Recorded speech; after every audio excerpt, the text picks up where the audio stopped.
Hi guys, today's the 6th of February 2021. Today I'm going to read 2 Chronicles 15 to 19, Proverbs 6, and Psalm 39. Let's get started. The Spirit of God came on Azariah. He was the son of Oded. Azariah went out to meet Asa. He said to him, Asa and all you people of Judah and Benjamin, listen to me. The Lord is with you when you are with him. If you really look for him, you'll find him. But if you desert him, he'll desert you. For a long time Israel didn't worship the true God.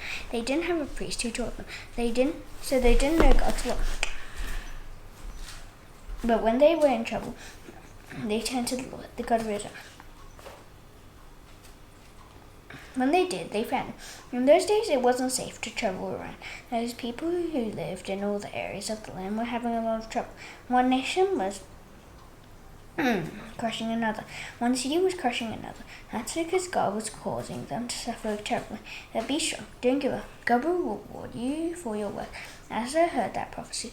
He paid attention to the words of Azariah the prophet, the son of Oded. So Asa became bolder than ever. He removed the statues of gods from the whole land of Judah and Benjamin. He also removed them from the towns he had captured and the hills of Ephraim. He did it because the Lord hated those gods. Asa repaired the altar of the Lord. It was in the front of the Lord's temple. Then Asa gathered together all the people of Judah and Benjamin. He also gathered together the people from Ephraim and Manasseh and Simeon who were living among them. Large numbers of people had come over to him from Israel. They came because they saw that the Lord his God was with them. They gathered in Jerusalem. It was the 3rd month of the 15th year of Asa's rule. At that time they sacrificed to the Lord 700 oxen and 7,000 sheep and goats. The animals were among the things they had taken after the vow. They made a covenant to obey the Lord, the God of their people. They would obey him with all their heart and soul. And all those who wouldn't obey the Lord, the God of Israel, would be killed. It wouldn't matter how important they were. It wouldn't matter whether they were men or women. They made a promise to the Lord. They praised him out loud. They shouted. They blew trumpets and horns. So all the people of Judah were happy about the promise they had made. They turned to God with all their heart. When they did, they found him. So the Lord gave them peace and rest on every side. King Asa also removed his grandmother Maacah from her position as queen mother. That's because she had made a pole used to worship the female god named Asherah. The Lord hated it. So Asa cut it down. He broke it up. He burned it in the Kidron Valley. Asa didn't remove the high places from Israel, but he committed his whole life completely to the Lord. He and his father had set apart silver and gold and other things to the Lord. Asa brought them into God's temple. There weren't any more wars until the 35th year of Asa's rule. Baasha was the king of Israel. He marched out against Judah. It was in the 36th year of Asa's rule over Judah. Baasha built up the walls of Ramah. He did it to keep people from leaving or entering the territory of Asa, the king of Judah. Asa took the silver and gold from among the treasures of the Lord's temple and his own palace. He sent it to Ben-Hadad. Ben-Hadad was king of Aram. He was ruling in Damascus. Let's make a peace treaty between us, Asa said. My father and your father had made a peace treaty between them. Now I'm sending you silver and gold. So break your treaty with Baasha, the king of Israel. Then you'll go back home. Ben-Hadad agreed with King Asa. He sent his army commanders against the towns of Israel. His army captured Ijon, Dan, Abel, Maim, and all the cities in Naphtali, where Baasha stored things. Baasha heard about it. And so he stopped building up Ramah and left that place. Then King Asa brought all the men of Judah to Ramah. They carried away the stones and wood Baasha had been using. Asa used them to build up Geba and Mizpah. At that time Hanani the prophet came to Asa, the king of Judah. He said to him, You trusted the king of Aram. You didn't trust in the Lord your God. So the army of the king of Aram has escaped from me. The people of Cush and Libya had a strong army. They had large numbers of chariots and horsemen, but you trusted in the Lord, so he handed them over to you. The Lord looks out over the whole earth. He gives strength to those who commit their lives completely to him. You have done a foolish thing. From now on you will be at war. Asa was angry with the prophet because of what he had said. In fact, he was so angry he put him in prison. At the same time, Asa treated some of his own people very badly. The events of Asa's rule from beginning to end are written down. They are written in the records of the kings of Judah and Israel. In the 39th year of Asa's rule, his feet began to hurt. The pain was terrible. But even though he was suffering, he didn't look to the Lord for help. All he did was go to the doctor. In the 41st year of Asa's rule, he joined the members of his family who had already died. He was buried in a tomb. He had cut it out for himself in the city of David. His body was laid on a wooden frame. It was covered with spices and different mixes of perfume. A huge fire was made to honor him. Jehoshaphat was the son of Asa. Jehoshaphat became the next king after him. He made his kingdom strong in case Israel would attack him. He placed troops in all the cities of Judah that had high walls around them. He stationed some soldiers in Judah. He also put some in the towns of Ephraim that his father Asa had captured. The Lord was with Jehoshaphat. That's because he lived the way King David lived. He didn't ask for advice from the gods that were named Baal. Instead, Jehoshaphat obeyed the God of his father. He obeyed the Lord's commands instead of the practices of Israel. The Lord made the kingdom secure under Jehoshaphat's control. All the people of Judah brought gifts to Jehoshaphat, so he had great wealth and honor. His heart was committed to living the way the Lord wanted him to. He removed the high places from Judah. He also removed the poles used to worship the female god named Asherah. In the 3rd year of his rule, he sent his officials to teach in the towns of Judah. The officials were Ben-Hail, Obadiah, Zechariah, Nethanel, and Micaiah. Some Levites were with them. Their names were Shemaiah, Nethaniah, Zebediah, Ashael, Shemiramoth, Jehonathan, Adonijah, Tobijah, and Tob-Adonijah, Elishama and Jeroham, the priests, were also with them. They taught people all through Judah. They took the book of the law with them. They went around to all the towns of Judah, and they taught to the people. All the kingdoms of the lands around Judah became afraid of the Lord, so they didn't go to war against Jehoshaphat. The some Philistines brought to him Jehoshaphat the gifts and silver he required of them.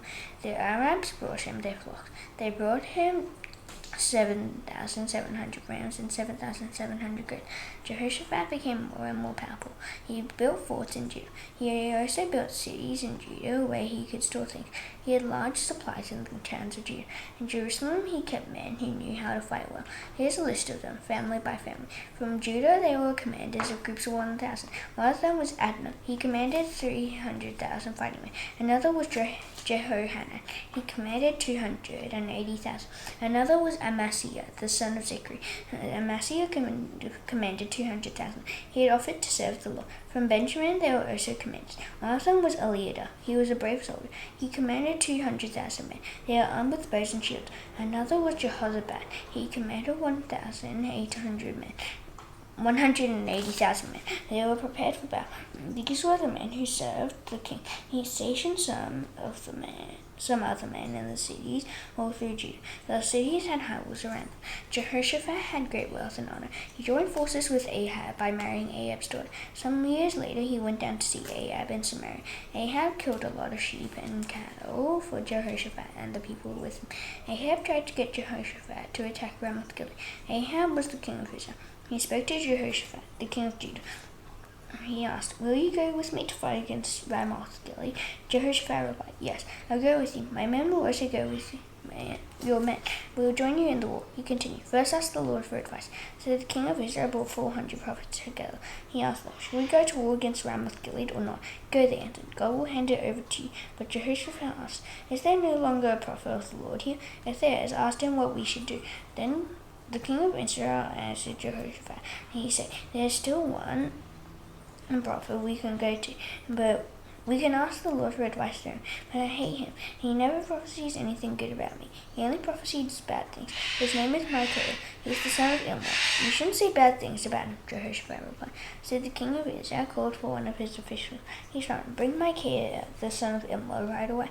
The king of Israel and Jehoshaphat, the king of Judah, were wearing their royal robes. They were sitting on their thrones at the threshing floor. It was near the entrance of the gate of the Samaria. All the prophets were prophesying in front of them. Zedekiah was the son of Kenana. Zedekiah had made horns out of iron. They looked like animal horns. He announced, "The Lord says, with these words you will drive back the men of Aram until they are destroyed." All the other prophets were prophesying the same thing. "Attack Ramoth-Gilead," they said. "Ring the bell over it. The Lord will hand it over to you." The messenger went to get Micaiah. He said to him, "Look, the other prophets agree. All of them are saying the king will have success, so agree with them. Say the same thing they do." But Micaiah said, "You can be sure that the Lord lives, and you can be just as sure that I can only tell the king what my God says." When Micaiah arrived, the king spoke to him. He asked, "Should we go to war against Ramoth Gilead or not?" "Attack," he answered. "You will win. The people of Ramoth Gilead will be handed over to you." The king said to him, "I have made you promise to tell the truth many times before, so don't tell me anything but the truth in the name of the Lord." Then Micaiah answered, "I saw all the Israelites scattered on the hills. They were like sheep that didn't have a shepherd. The Lord said, 'These people do not have a master.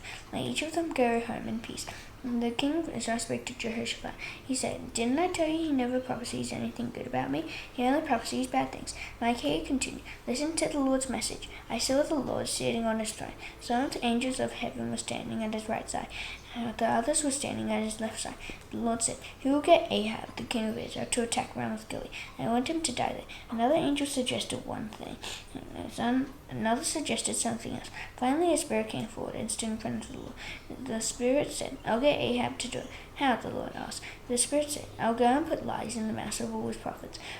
You will have success in getting Ahab to attack Ramoth Gilead.' He said, 'The Lord, go and do it.' So the Lord has put lies in the mouths of your prophets. He has said that great harm will come to you." Then Zedekiah, the son of Kenana, went up and slapped Micaiah in the face. Zedekiah asked Micaiah, "Do you think the spirit sent by the Lord left me? Do you think that spirit wants to speak to you?"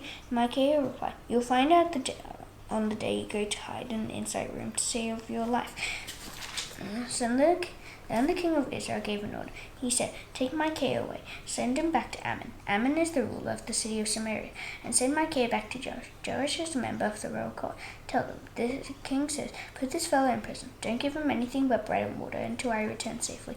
Micaiah asked, "Do you really think you will return safely? If you do, the Lord hasn't spoken through me." He continued, "All you people, remember what I've said." So the king of Israel went up to Ramoth Gilead. Jehoshaphat, the king of Judah, went there too. The king of Israel spoke to Jehoshaphat. He said, "I'll go into battle wearing different clothes. Then the people won't recognize me, but you wear royal robes." So the king of Israel put on different clothes. Then he went into battle.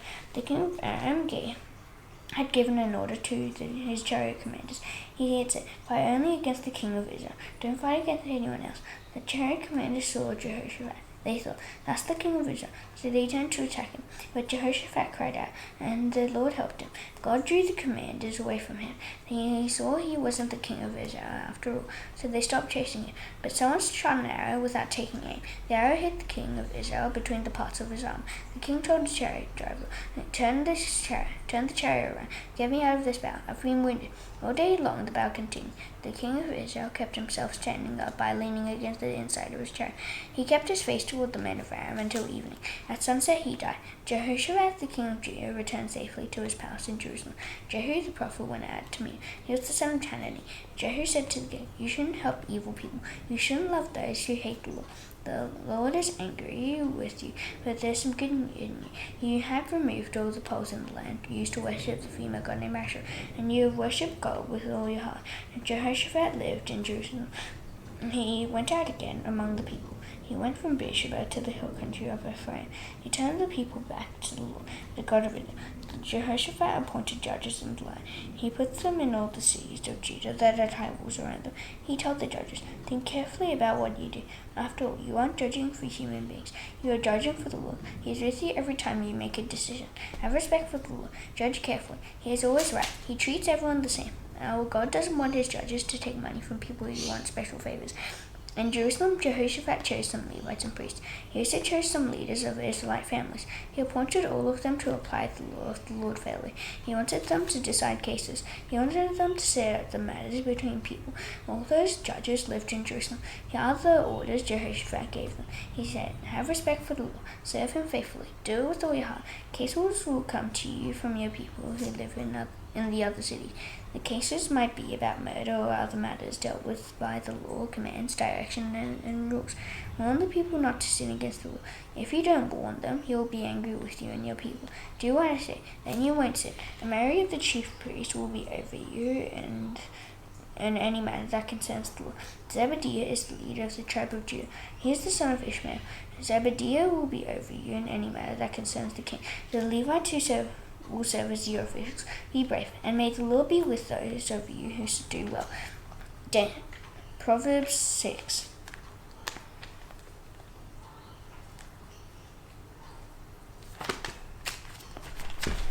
My son, don't promise to pay for what your neighbor owes. Don't agree to pay for your stranger's bill. Don't be trapped by what you have said. Don't be caught by the words of your mouth. Instead, my son, do something to free yourself. Don't fall into your neighbor's hands. Go until you can't go anymore. Don't let your neighbor rest. Don't let your eyes go to sleep. Don't let your eyelids close. As a deer frees itself from a hunter, free yourself. As a bird frees itself from a trapper, free yourself. You people who don't want to work, think about the end. Consider its ways and be wise. It has no commander. It is no leader or rule, but it stores up its food and so it gathers its food at harvest time. You lazy people, how long will you lie there? When will you get up from your sleep? You might sleep a little or take a little nap. You might even fold your hands and rest. Then you'll be poor, as if someone had robbed you. You would have little, as if someone had stolen from you. An evil troublemaker goes around saying twisted things with his mouth. He winks with his eyes. He makes signals with his feet. He motions with his fingers. His plans are evil, and he has lies in his heart. He is always stirring up fights. Trouble will catch up with him in an instant. He will suddenly be destroyed, and nothing can save him. There are 6 things the Lord hates. In fact, he hates 7 things. The Lord hates proud eyes, a lying tongue, and hands to kill those who are guilty. He also hates hearts that make evil plans, and feet that are quick to do evil. He hates any witness who pours out lies, and anyone who stirs a conflict in the community. My son, keep your father's command. Don't turn away from your mother's teaching. Always tie them on your heart. Put them around your neck. When you walk, they'll guide you. When you sleep, they'll watch over you. When you wake up, they'll speak to you. Your father's command is like a lamp. Your mother's teaching is like a lie, and whatever instruction corrects you leads to life. It keeps you from your neighbor's wife. It keeps you from the smooth talk of a woman who commits adultery. Don't hunger in your heart after her beauty. Don't let her eyes capture you. A prostitute can be brought for only a loaf of bread, but another man's wife hunts your very life. You can't shovel fire into your lap without burning your clothes. You can't walk on hot coals without burning your feet. It's the same for anyone who has sex with another man's wife. Anyone who touches her will be punished. People don't hate a thief who steals to fill his empty stomach, but when he is caught, he must pay 7 times as much as he stole. It may even cost him everything he has. A man who commits adultery has no sense. Anyone who does it destroys himself. He'll be beaten up and disowned. His shame will never be wiped away. Jealousy stirs up a husband's anger. He will show no mercy when he gets even. He won't accept any payment. He won't take any money, no matter how much he is offered. Psalm 39.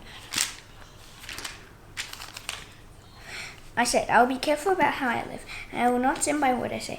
I will keep my mouth closed when I am near sinful people. So I was completely silent. I didn't even say anything good. The pain inside me grew worse, as my heart was deeply troubled as I thought about what was happening to me. Then I became even more troubled. Then I spoke out. I said, Lord, show me when my life will end. Show me how many days I have left. Tell how short my life will be. You've given me only a few days to live. My whole life doesn't seem like anything to you. No one lasts any longer than a breath. This is true for others who feel secure. People are only shadows as they go here and there. They rush around, but it doesn't mean anything. They pile up wealth, but they don't know who will finally get it. Lord, what can I look forward to now? You are the only true hope I have. Save me from all the wrong things I've done. Don't let foolish people make fun of me. I keep silent. I don't open my mouth. You are the one who has caused all this to happen. Please stop beating me. I'm about to die from the blows of your hand. You correct and punish people for their sin. Then, just as a moth eats cloth, you destroy their wealth. No one lasts any longer than a breath. Lord, hear my prayer. Listen to my cry for help. Pay attention to my weeping. I'm like an outsider in your home. I'm just a stranger, like all my family who lived before me. Leave me alone. Let me enjoy life again before I die. Now that's done, I shall now do the Lord's Prayer. Please bow your heads. Our Father in heaven, hallowed be your name. Your kingdom come, your will be done on earth as it is in heaven. Give us today our daily bread. Forgive us our debts as we also forgive our debtors. Lead us not into temptation, but deliver us from the evil one. For yours is the kingdom, and the power, and the glory forever. Amen. See you tomorrow. Bye.